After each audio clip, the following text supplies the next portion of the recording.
और अब बात चुनावी रण की। पश्चिम बंगाल और तमिलनाडु में बम्पर वोटिंग हुई है। पश्चिम बंगाल में पहले चरण का चुनाव हुआ।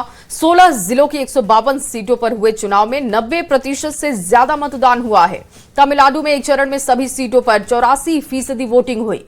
अब सवाल है कि बम्पर वोटिंग से किसे फायदा होगा, बीजेपी को या सत्ताधारी दल टीएमसी और डीएमके को? दिखाते हैं आपको रिपोर्ट में।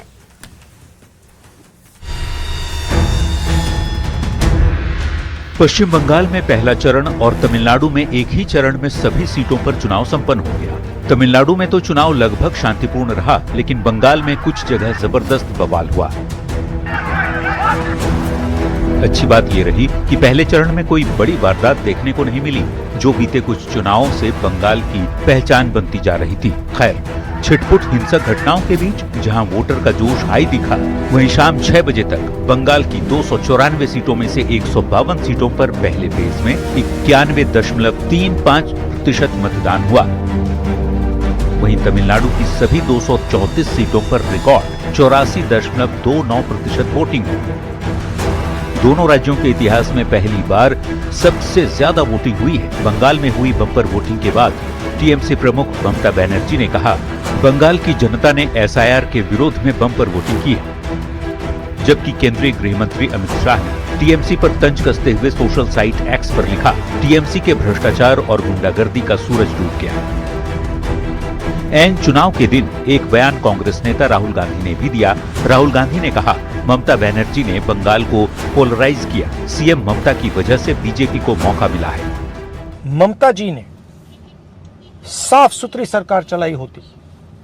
अगर ममता जी ने बंगाल को पोलराइज नहीं किया होता तो बीजेपी के लिए रास्ता नहीं खुला।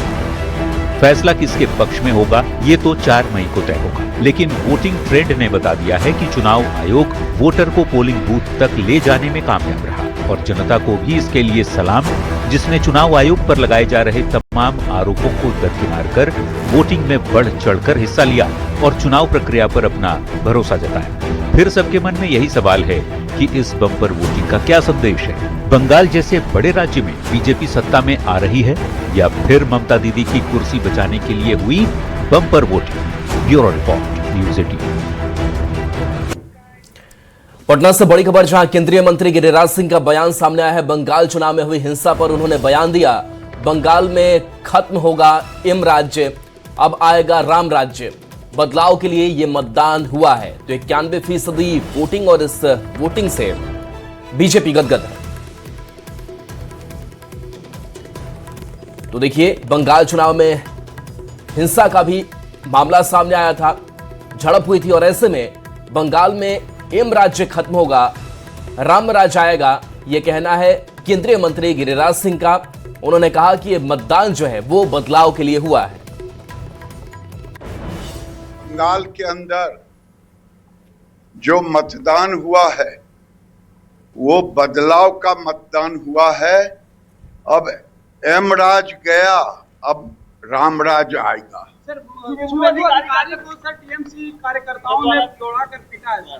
इसीलिए तो कह रहा हूं, गुंडा राज गया, एम राज गया, एम का राज गया, अब राम राज आया।